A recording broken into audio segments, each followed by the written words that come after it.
kisa cha chuki, unayochukiwa kwa kiwango hicho, ni kwa sababu ya baraka ulionayo.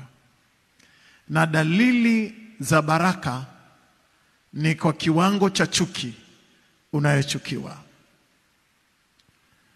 Na ukiona umechukiwa kwa kiwango kikubwa, ni kwa sababu pia ya baraka yako pia ni kubwa. Na nataka sasa labda pengine kukusaidia asubuhi ya leo kwa falsafa fupi tu ya kuishi na baraka.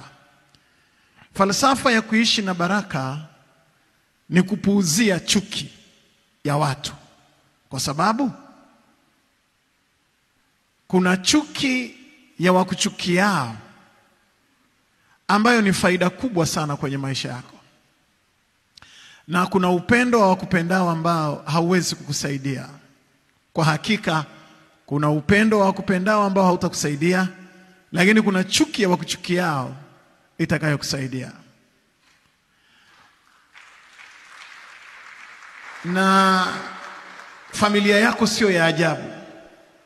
Familia yako si mbaya, wala si wachawi, wala si mapepo, wala si mashetani, ni Biblia. Yaani familia yako inavyokuchukia